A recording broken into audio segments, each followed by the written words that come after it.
Okay, so welcome everybody. Thank you for joining us today for today's Tips for Success webinar. Our panelists today are made up of a number of staff members from the Faculty of Arts Undergraduate Student Services Office. I'll introduce myself first. My name is Joanna Manchur, and I am the Student Engagement and Communication Specialist. I'm a proud arts grad. I graduated with a BA honors degree from drama, and I'll turn it over to Kyle and then Nathaniel, and then we'll go from there. Hello everyone, I'm Kyle Ireland. I work with recruitment and communications, and I graduated with a history major and a sociology minor.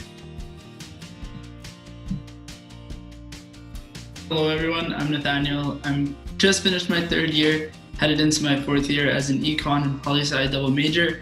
I'm also on arts work experience placement as a student recruitment, engagement, and communications intern. So I'm both a faculty member and a student as well.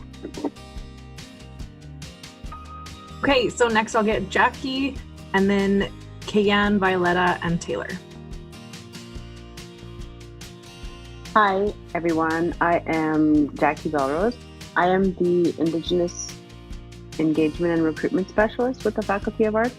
I graduated with a BA Native Studies from the U of A as well, so welcome. All right, hello everyone. It's nice to have you joining with us. So my name is Kayann Ferguson. I'm currently the team lead for advising, and I have my master's from the U of A as well, master's in educational administration and leadership. So it's nice to have you, and I hope that this session will be meaningful for you. Hello everyone, my name is Wioletta Polanski. I am also a graduate. I have a BA in drama and master's in art and design and translation studies.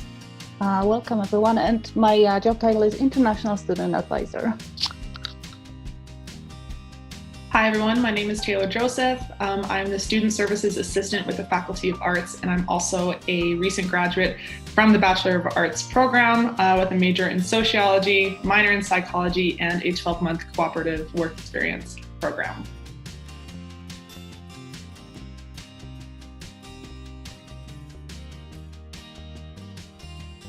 There we go, unmute. Okay, so we have a very full list of questions that we're going to get through. We had a number of questions come in off of the registration form in advance.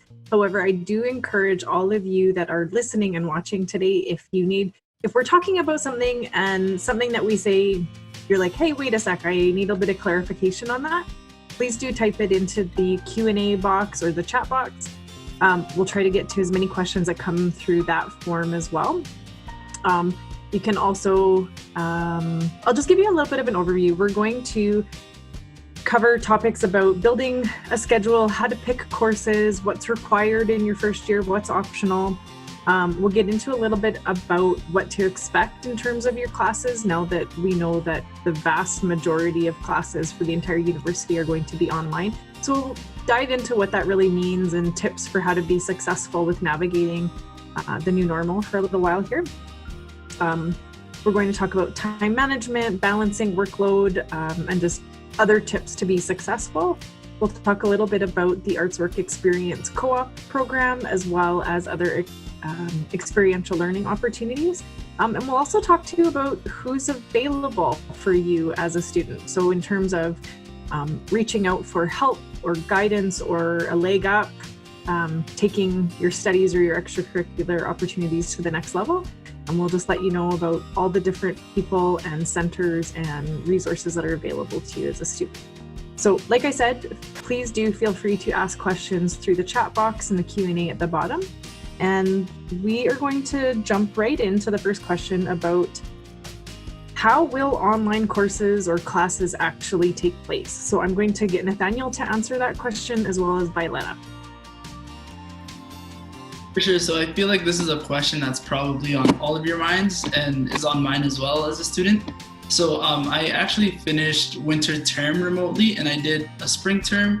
I completed that remotely, and I am currently enrolled in summer term. So I'm just gonna kind of speak from experience on how my courses were delivered to me. So there are a few options. Some courses will be delivered asynchronously, which means at any time. This can look like pre-recorded lectures that are uploaded, and you can kind of watch it at your leisure, take notes, and reach out to the professor as you please. There's also there's also a mixture of synchronous, which is a scheduled time period, and asynchronous, which is also anytime. That may look like you watching the pre-recorded lecture and only signing in for the class discussion. And there's also classes that are just fully synchronous. For example, like the class that I'm taking right now, I have to log in at a certain time and just attend class live. Fortunately for that class, it is recorded through Zoom, kind of like our panelist session is now, and is posted to our e-class later. The only thing is though, is if you do choose to not attend that class, you may lose out on participation grades that are live. So it really can look like a lot of different things, and the only way to find out what your specific course will look like is when you receive your course syllabus, and that's almost a contract between you and your instructor on how the course will be delivered and how the term will carry out. And I'll pass it to Wioletta from here. Thanks, Nathaniel. Well, I don't really have anything else to add. I don't have the experience, first-hand experience that you have. Like Nathaniel said, there will be some courses that will be pre-recorded. Some courses will be delivered live. Your main resources are your e-class, and I believe most of the instructors will be using the Zoom software to connect with you. If you are unsure, I suggest your first point of contact would be the professor. If there is no professor scheduled for your class yet, contact the department. Okay, so one of the questions we've been hearing a lot right now too is, okay, so classes are online and it's up in the air about exactly what the course is going to look like. When am I going to find this out? As Nathaniel and Wioletta mentioned, each course, each professor teaching the course or each instructor teaching the course is currently in the process of deciding what their course is looking like. Some professors are going to have decisions made around course content and delivery method right away. But the reality is a lot of professors and instructors are going to have those decisions made very close to the start of classes. So this is one tip for everybody starting out is this year more than any other year, please do expect that there will be lots of changes happening within the first couple of weeks of classes before the add drop deadline. So in case people aren't quite familiar with this, the add drop deadline, what this allows you to do is swap, add, or drop classes out of your schedule. So does anybody know that add drop deadline off the top of their head? September 15th, I believe. Yeah, September 15th. Okay, so you basically as students have an opportunity to attend your first class, take a look at the syllabus, hear from your instructor, and if you find out that the course, the way it's going to be delivered, isn't going to work for you, and so there's some considerations you're going to want to keep in mind in terms of your capacity to log in at certain times to a class, to be able to participate in Zoom sessions or Google Meets or things like that. So there's a lot of considerations to keep in mind. And basically you have until September 15th to drop a class, pick something else up, etc. Is there a decision already about fine arts courses, studio-based courses? Yes, so there is a decision. I'll get Nathaniel to find the link for that and put that up in the chat box. There is a list of courses that have been approved to be offered in person, and across the university, they're pretty minimal. So the vast majority of classes are all going to be delivered online or remotely. So you're going to hear those two words a lot, online, remote. They mean the same thing. Basically it means not in person. And even within the fine arts programs, there are a number of courses, especially at the junior level, the 100 level, that even though you might assume they would be delivered in person, they are still going to be delivered remotely. So Nathaniel will put that link up, but there's a very small number of courses that are delivered in person, I know music has a number of them at the junior level that are still in person or have in-person components. So the entire course might not be in person, but there might just be a small component that's in person. And otherwise, there is a list and it links exactly, and you can see the exact courses that are offered. Oh, and what I would say to the panelists here is if anybody has anything they want to add to any of these questions, please do just unmute yourself and chime in. Okay, next question. This all kind of relates to courses and how to plan your schedule. How many classes should I take in my first semester? So I'm going to get Kyle and Jackie to jump in on this one. When it comes to how many courses you should take, it really is what you can handle. So if you're in a particular program that does require you to have a certain amount of courses, and you would find that in the calendar listing, but for most of our courses, they're very flexible. So what I usually recommend to students is if you're not sure if you can handle the full 5, especially with this new format, still register in a full 5 and then drop the extra ones before the add drop deadline, because then you can still sit in on the classes and decide which ones you like, because it's much easier to drop a class than to add one afterward once they're all full. And you don't want to be stuck trying to add classes that you didn't really want to be in versus getting rid of classes that you don't want to be. So if you're considering going down to, 3 classes, 4 classes, or 2 for the first term, whatever it is going to be, always start with the 5 and then get rid of the ones that you like the least. But it is doable to do 5, but in this new format, I can understand students not being sure. It really comes down to the balance. So you want to take classes that are a bit challenging for you and balance them with classes that are pretty easy for you because they're very intuitive. They're subject matter that you're very familiar with or something like that. So that's kind of the main advice with it. But a full course load is 5 classes. And then as long as you are 3 classes or more, you're a full-time student in that semester. And if you go to less than 3, you are considered part-time. And that mostly just affects you with certain scholarships might only be for students who are doing a full-time course load. So just keep that in mind.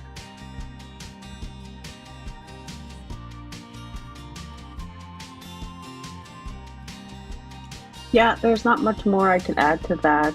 That's pretty much every single detail you need to know for how much courses you should take. But I really like the idea of enrolling in 5 classes and seeing how you feel them out, see how you feel about them. And sometimes even you have to take a certain class. I remember I enrolled in Religion 101 or something like that 3 times because the first 2 times I didn't like the professor. 3rd time, it was awesome. Great professor, and there's certain scenarios that will happen. So definitely enroll in as many as you can to feel them out, and don't forget to drop them if you're not going to stay within the deadline. And sometimes I usually, when I was in school, I would only take 3 courses per semester, and then I would do spring and summer because I was a single parent and it's a little more work, I guess you could say. And sometimes people are working too, you're working part-time, so you might only be able to take 3. And then you could still finish within your time frame if you take spring and summer, because that's always an option as well. I would just add to that, Joanna, that along with the great advice given by Kyle and Jackie, if we have international students that are listening in, so that's a little bit different for international students because of immigration requirements.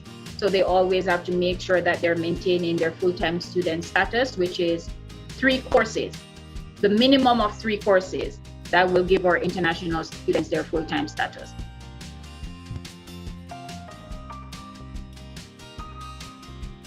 So one thing, one tip or maybe unknown thing that I think students kind of dispel a myth is that you have to finish in 4 years. That's not the case. I think a number of years ago, that used to be what people expected, that you were in and out in 4 years to get your bachelor's degree. And I would say that right now there is a lot more where people are taking longer to complete their degree for various reasons. Sometimes it's because they're balancing taking studies and working. Sometimes it's because they're heavily involved in extracurricular activities. Sometimes it's because they're taking advantage of extra experiential learning opportunities like a work co-op or a study abroad, or CSL, which is community service learning. So there's lots of very valid reasons to take a longer time frame to complete your undergraduate degree. And I think that is a big misconception that first year students have. And I would also say that's a big misconception that parents or family members of undergraduate students have, is that they think my kid needs to be in and out in 4 years. Okay, so the next question, again, it's very similar. How should I pick or assess which classes to take in my first year? And kind of with that, are required courses automatically added to my timetable? Do I just need to choose my electives, or how does it work? So I'm going to get Taylor and Kayann to talk about, how to decide what to take in your first year. And I'll get Wioletta and Nathaniel to jump in about how things get added to your timetable. All right, so in terms of deciding what courses to take in your first year, some of the advice that I usually give is, so one of the main things that you want to know is what are the requirements for your program? And it ties in with what Wioletta and Nathaniel will talk about afterwards. So once you know the requirements of your program, so what are core and what are just free electives in order to complete all your program requirements, then you want to make sure that you are looking at some courses that are prerequisite courses. So that means prerequisite courses mean that you will have to take these specific courses before you can take another course. So I will use a psychology course, for example. So one of the prerequisite or 100 level courses that is usually a prerequisite course for higher level psych courses is like Psych 104 or 105. So if that's a requirement in your program, you want to make sure that you're looking for those prerequisite courses, because you want to make sure that when you reach the year 2 and you're ready to take your high level courses, that you would have met your prerequisite courses, your prerequisite course requirement. So that is just one. The other thing that I usually advise students, outside of knowing what your prerequisite courses are, you try to start with, because this is your first year, this is your first semester, right? You're transitioning. You want to make sure too that you are looking at courses that you are good at, you're comfortable with. So for example, you don't want to take on 2 reading courses in your first term if you know that you really don't like to read. You don't want to take on 2 courses that takes in a lot of reading and dissecting that information. So that's something too that you also look at in order to determine what you're going to be taking. Now, we also have students who may be coming from universities, so you're transferring from another university. So you also want to look at what are the courses that I need to complete my degree requirement because of the transfer credits that have been given, making sure that you are not repeating courses that you have already been given transfer for. So you want to make sure if you're coming from an external university or post-secondary institution, you want to make sure that you're checking your transfer credit report. And if you don't see a transfer credit report, you make sure you check in with the advising team so that you are not repeating courses and then later being told that, oh, you should not be repeating that course, right? So those are like basically the 3 main tips that I will go with, and then I'll just turn over to Taylor. And you did a really great job. I think maybe a couple more things that I would mention about when you're assessing which classes to take. In addition to requirements for your major or your minor or classes of general interest, you also need to be completing your Bachelor of Arts basic requirements. Basic requirements, it's only 15 credits, which is 5 courses. It can be done really quickly within the first year, and personally, I really advise students to get it done as quickly as possible so that you can start taking more advanced classes and just classes of more interest later on in your degree.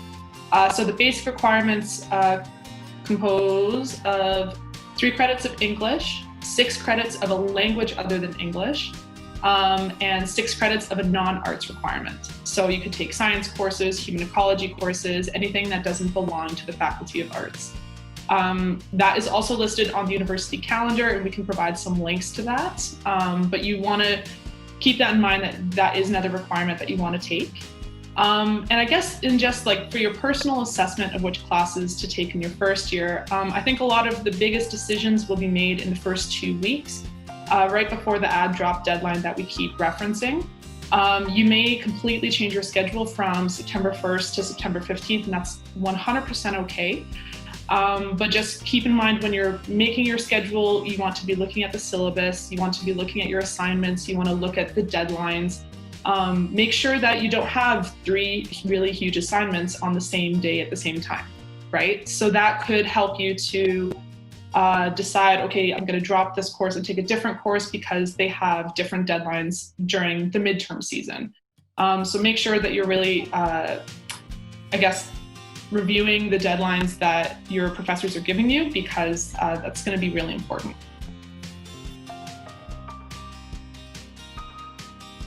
Okay, in light of the time, just because we've got a couple good questions coming in on the chat and lots yet to go pre-written.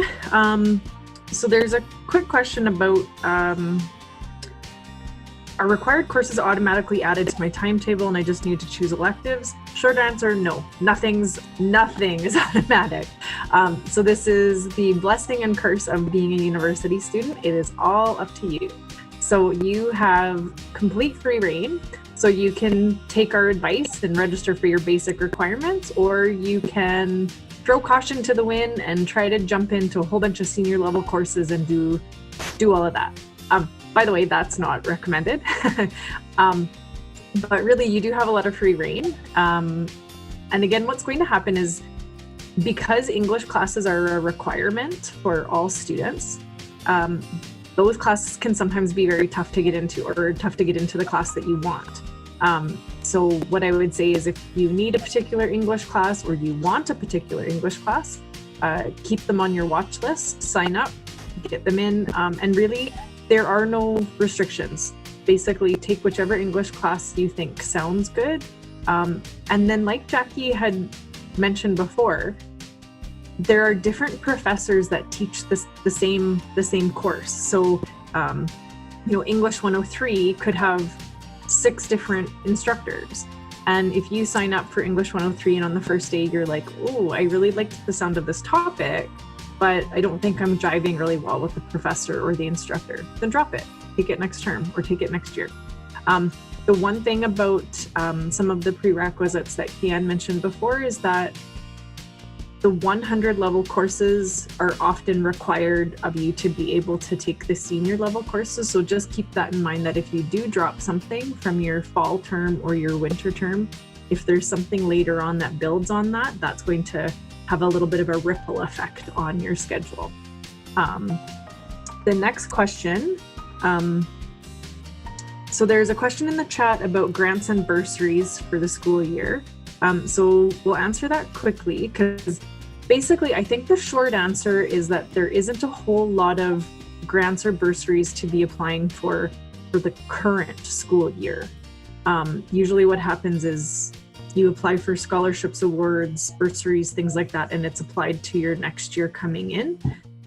However, I see Kayann unmuted herself, so jump on in, Kayann. Sorry, I was unmuted all along.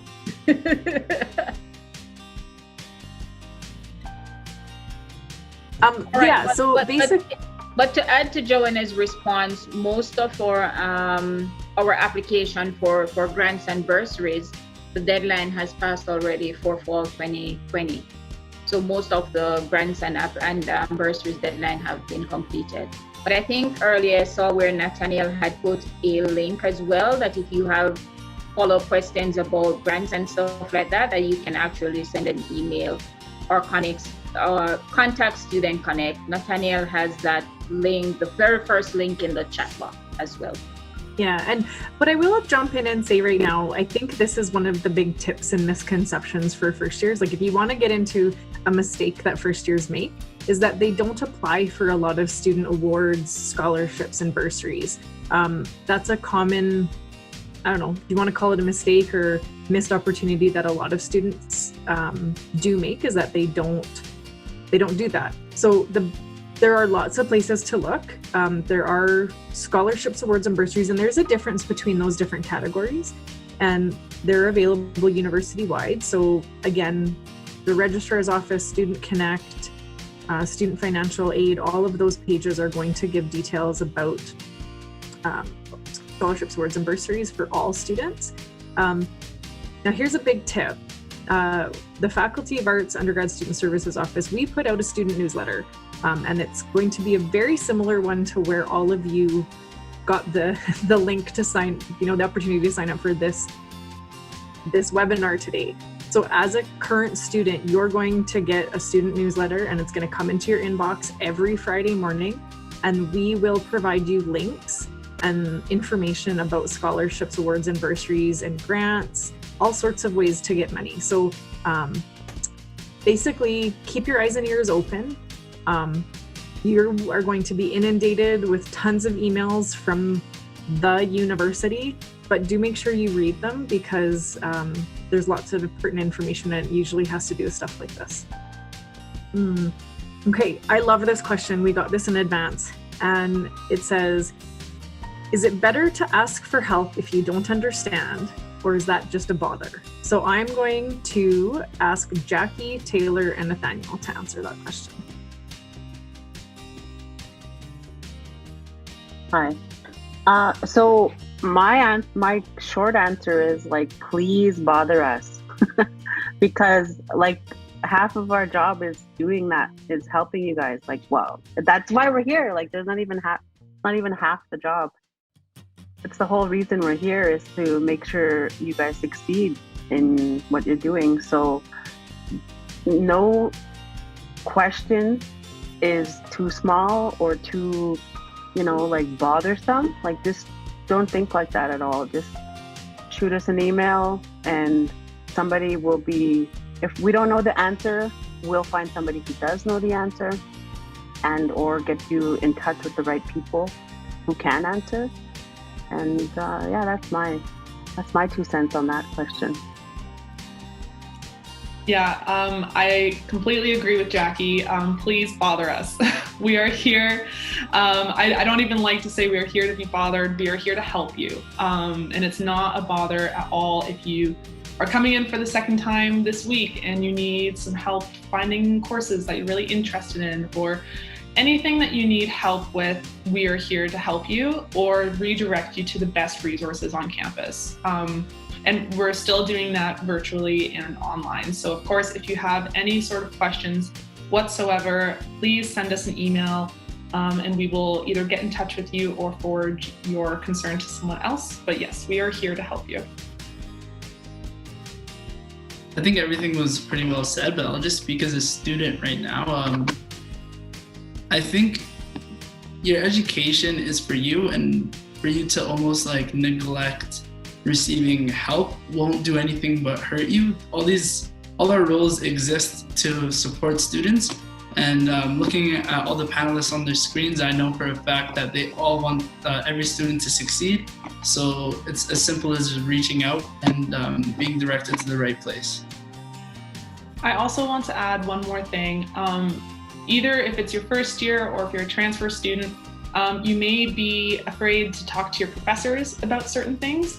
I think I can speak for most professors when I say that they also want to help you as best they can. So if you feel like this issue or concern needs to be brought up with the professor, please email them, please reach out to them, let them know that you may be confused about something or you may be struggling with something in the course. They want to know and they want to help you. And I'm sure that they will be able to host some sort of like office hours virtually or whatever. The professor will go over that with you.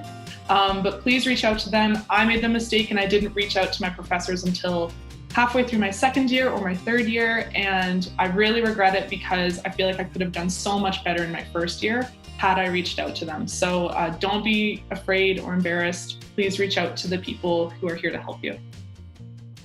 In addition to that, Joanna, before you come back in, I would just say that from my perspective, I prefer when you ask no. right? As soon as you think something is off, as soon as you think something is not, you're questioning something, reach out to us and ask now, because it's easier for us to work with you and to help you and to give you all the assistance that you need in the initial stage of whatever the challenges or circumstances are. Because sometimes when you get to us too late, the only thing that we can do is we can just give you the best advice. But sometimes when you wait until it's too late, there is hardly anything that we can do at that point in time that can effectively solve your situation. So as soon as you think something, as soon as you're not sure about something, reach out, because almost always there is something that we can do in the initial stage. Just remember that everyone needed help at one point or another. I actually have a degree before my arts one, and it was terrible for me because I never asked for help. So I was really miserable during it because I always thought that I had to know everything. We don't expect you to be experts when you get here. That's why you're going up in levels as you go before you graduate. We're training you, we're teaching you all the information. So ask help from your professors. If you need a particular service on campus and you don't know where to go, come to our office. We'll be happy to help. If you have questions about your courses, you go to your department. You want to know about careers, you go to the careers office, all those sorts of things. So there's lots of services. Asking for help is a part of the skill set that you're learning, because if you don't ask questions, then you're not going to get any answers. Okay, so I'm actually going to shift gears a little bit because I'm looking at the time, and I know the title of our webinar is Tips for Success. So I want to get into what mistakes first years make and tips to give people, kind of, tidbits of information that if you had heard it in your first year, or maybe just actually listened to it in your first year, because sometimes I think we hear stuff, but we don't process it or don't realize that, like, oh yeah, this actually is good advice until a little bit later on. So you don't have to say something right off the bat, but I'm gonna go in this order. So what's a common mistake that you've seen first years make? I'm gonna get Nathaniel, Jackie, Kyle, and then skip the next order there. So, Jackie disappeared. Yeah, Nathaniel, go ahead. For sure. I think my advice to first year me and the friends that I know is kind of almost drawing on what Kayann said, is like not getting in the habit of collecting red flags. If you're questioning if you need help, then you should probably ask for help. I didn't realize in my first year how many supports there were out there and how well all the staff wanted me to do. So I think that's one thing that I would do. I would tell first year me is go get help, and also anytime that I'm struggling, like it's okay. Just find someone to help me get myself back on track.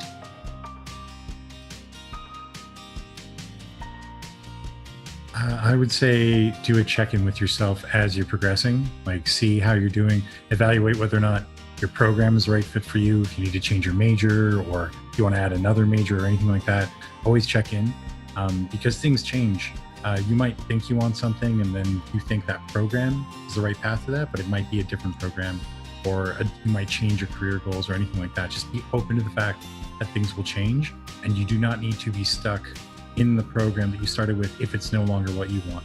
There might be another program that you want to migrate to, and that's totally fine. You can change your mind, you can change your major whenever you want. We just ask that you don't change it every week because we have to process it, but otherwise you're welcome to do it. It's just a form. If you're in a more specialized program but you want to go into the major, like switch from that, you can. If you're in a major and you want to transfer into a specialized program, you can. There are just certain steps you'll have to take. Just always be doing a check-in with yourself, because any endeavor, like locking yourself in at something that you chose right from the beginning, isn't always necessary. Some of you are going to graduate with the same program that you started with, and that's great. It's totally fine. But just always check with yourself if this is reaching your goals, because it's your degree. I don't care what you graduate with. It's your life. It's your degree. You have to be happy with it. Like I said before, I had a degree before this. I started off with chemistry, and I ended with history, and now I do media and make videos for arts. So I found what I liked. It took me a lot longer than it probably will for you guys, but that's, again, like I said before, I didn't ask for help. So always do a check-in with yourself and evaluate yourself as you're going through. I would add to that just remember that university, it's a unique experience. It's a new experience, right? And mostly all the times when first year students are starting, it's with joy and excitement, and your parents or your guardians or your loved ones are excited, and your friends, and nobody really say to you that, hey, it can be a challenging experience. But of course it can be a challenging experience. So always have that too at the back of your mind, that if you find yourself struggling a bit, then you know that it's not me. Nothing is really wrong with me. It's just that this is a unique experience that I'm going through, and there are going to be challenges along the way. And just as was said before, just know that there are persons here to support you and guide you along the way. The other thing that I think first year students tend to make a mistake about is listening. So one of the things that I want you to always remember is that the University of Alberta is one university, but when it comes on to the faculties, there are different policies, there are different procedures, there are different regulations. So you may have friends that are in different faculties, but it does not mean that the same things that your friends are being told in one particular faculty is the same thing that is applicable to you in the Faculty of Arts. So my advice in that is always seek the information from your faculty, right?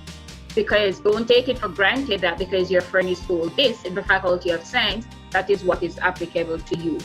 And just remember, be you, as Kyle said before. There are so many times when we have our students that they feel pressured because of what their parents or their friends' expectation of them. And we know that that can be a very thin line, depending on what the situation or the circumstances are. But don't feel like you have to go through that struggle alone, because you have a team that we are representing that really, really wants to work with all of you to make sure that your university experience, for us, it's not just about you getting the degree at the end of whatever period you take it, but we want to make sure that you have a very meaningful university experience.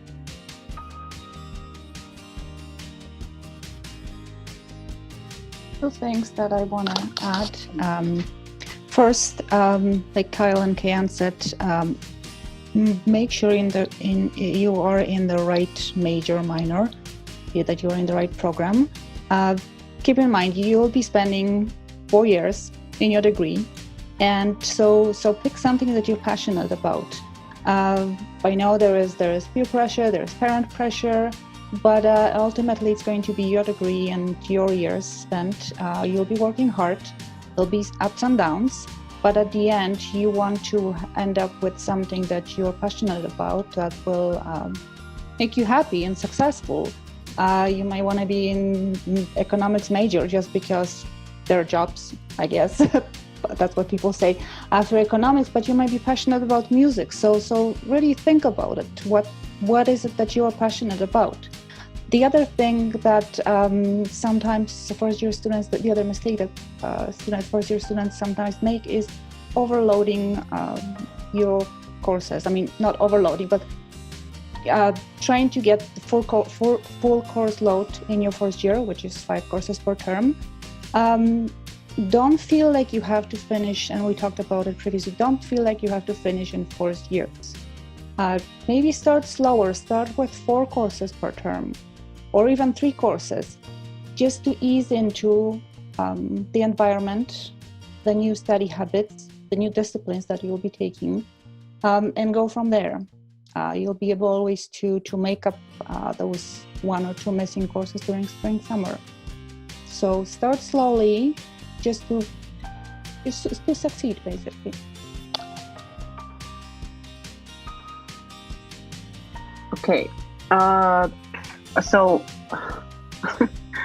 I'm no offense, or I'm not trying to insult anybody, but don't party all the time. I think that's a huge, like, just because you're in university now, it doesn't mean it's just a big party. It's not old school, that movie. Like, it's like, go ahead and party, like, like go out Friday, Saturday, whatever, like, because I know the bars are open and stuff like that.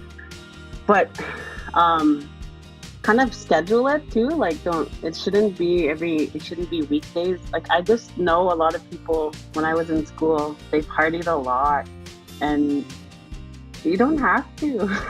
You can party at all other times. focus on school.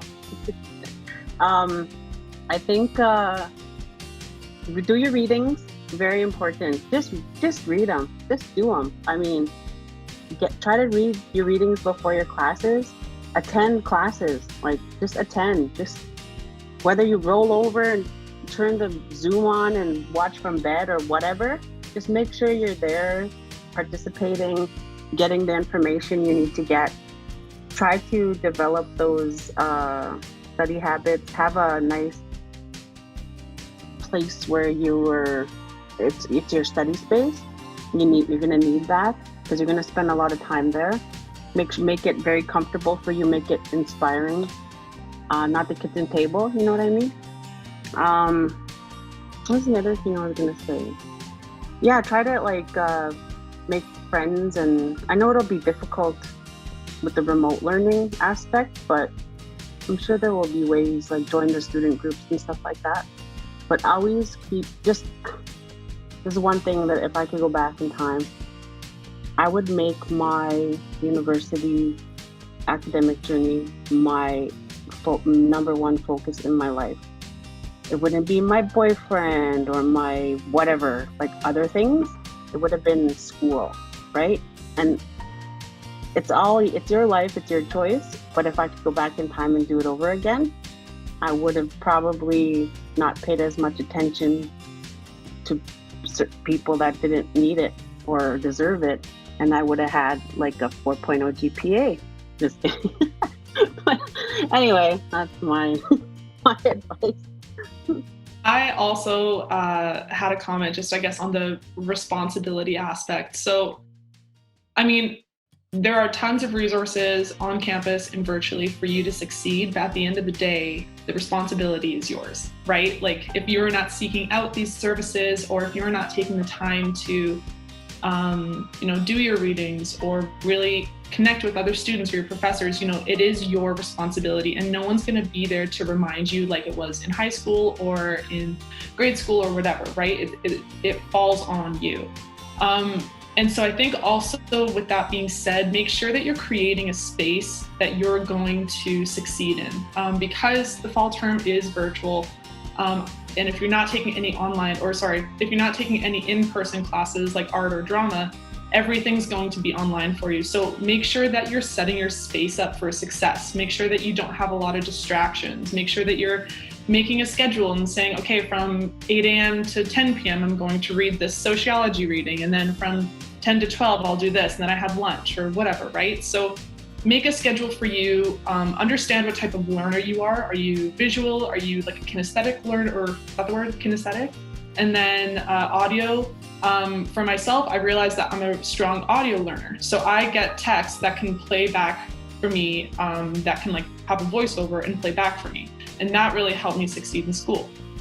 Another app, and I encourage you to download this if you are using Google Chrome, is this app called Stay Focused. You're going to hate it and love it at the same time, because it cuts you out if you spend more than an hour on any sort of app. So let's say because you're taking classes online, you also have ready access to Facebook, to YouTube, to Pinterest, to whatever website that you love reading or love wasting time on.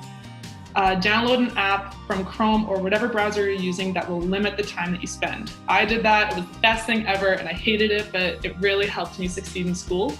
So you might want to look at what things you can download or print or whatever that's going to really help you succeed. And as a bonus one, remember to take time for yourself and to schedule things out. So like we said, like focus on school. That doesn't mean you have to focus all your classes together back to back. That can be very overwhelming, it can be stressful. You need to figure out what works for you. And also don't procrastinate. There is a limit to how much information you can actually absorb in a day. You cannot remember everything. So cramming before a final doesn't work. If you don't believe me, that was what my first degree was. And like I said before, it wasn't fun. So don't do that. You'll be stressed out all the time. But always take time to either take breaks, to walk away from the computer, especially now that we're going to have the online learning for this year. Just make sure that you set time aside for the things that you enjoy, because it will refresh you so you can go back and learn again. Okay, I'll add a couple things in. I think a mistake that students often make is not being open to changing their minds. People make the best decisions they can make with the information that they have at hand. And the whole point of university is to learn new information. So take the opportunity for what it presents you with. You are going to take classes that, are topics that you didn't even know existed, or at least I hope you do. Because, there's the standards, there's biochem, history, which is kind of like a social studies class, or language classes, or drama, or music, things like that. But then there's going to be subject areas like philosophy and women and gender studies and religious studies and, something called community service learning. And there's going to be all these different courses. And actually, Nathaniel and I were chatting about this just the other day, and he told me how he's decided to take a course that, he never thought he was going to have on his radar. And some of his friends are even kind of like, dude, what are you doing? So be open to the opportunities that exist. And the amazing thing about the Faculty of Arts is that no matter what subject area you're taking, it's like a web. So you're going to take a certain topic that you like, and then there's going to be all these ways that different departments and subject matters kind of intersect and add onto it. So if you're a sociology major, it's like, take a philosophy course, because, trying to understand ethics and how people make decisions and, all the stuff that goes into that. And art students are often told that, oh, you're not going to get a job. And Wioletta kind of mentioned this. Everyone just assumes it's like, oh, you got to go into econ. That's the only viable way to get a job. That is so not true. If you actually look around, the leaders that are really influential people in lots of positions all have arts degrees. Also included in that is the current president of the University of Alberta. So just recognize that being an arts student, you should be proud of that. And don't let anybody ever tell you that your contributions and your current contributions and your future contributions to society are less than any other degree program. What I would also say too is I was a student who was in and out. I did my classes and that was it. And if I could go back and give myself advice, it would be to get more involved and to get more involved in the extracurricular. So there were a couple of questions that came in. Oh yeah, Taylor just said Don Iveson, our mayor. Yeah, he's a proud arts grad. Sometimes students, say it's like, well, how do I balance schoolwork and participating in extracurricular activities? You're only going to know until it's right for you. But what I would say is that sometimes getting more involved is actually beneficial, because the people that are involved are go-getters and they're busy people that are balancing and juggling and making things work.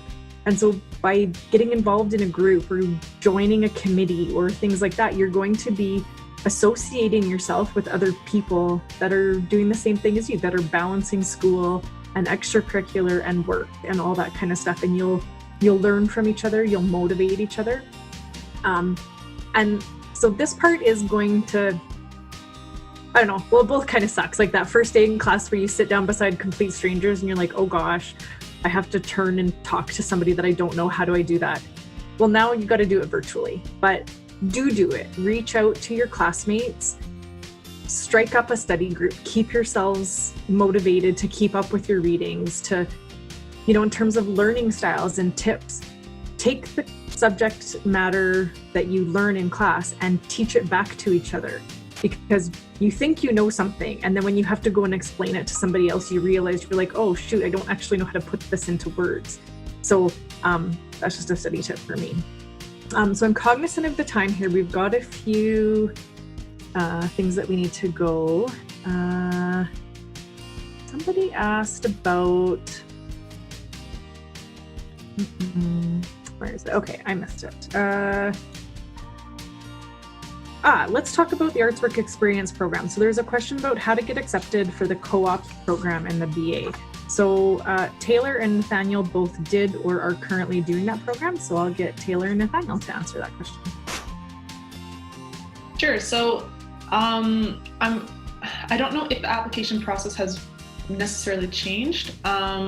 but you would just apply to it online. I think it's a really easy form to fill out. I think you need to provide a letter of intent for why you want to pursue the Arts Work Experience program, and that kind of helps the mentors and the women who are working with the Arts Work Experience program to understand what opportunities you're looking for specifically.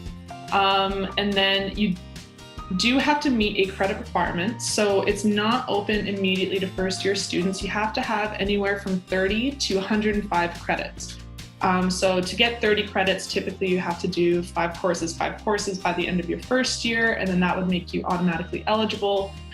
So it's more so something to just put on your radar if you are a first year student, because you won't be able to jump right in and do the Arts Work Experience program, but you want to be aware of this opportunity for later on. So the Arts Work Experience program is a co-op opportunity for all arts students from any area of study, whether it be drama, economics, psychology, planning, whichever.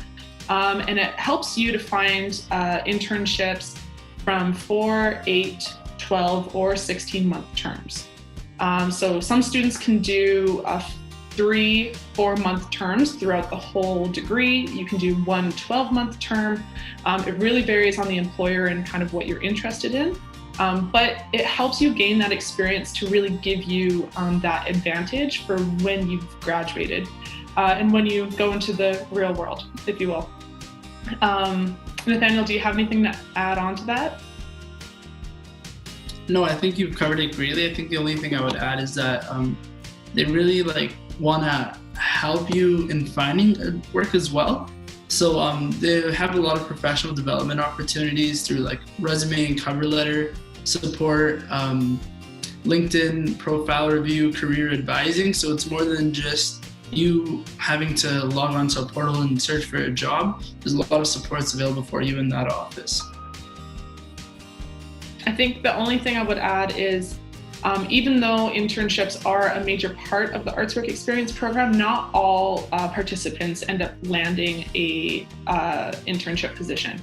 So the other advantage, like Nathaniel said, was resume reviewing, career mentoring, or career advising, just having access to career education, because we obviously want to prepare you for the world after you graduate and to kind of just set you free with this degree, but not really know how to utilize those skills or how to interview properly or how to have a LinkedIn profile or anything like that. So even if you don't get an internship position, that doesn't mean that you still can't use the program for all of the resources that it has. Okay.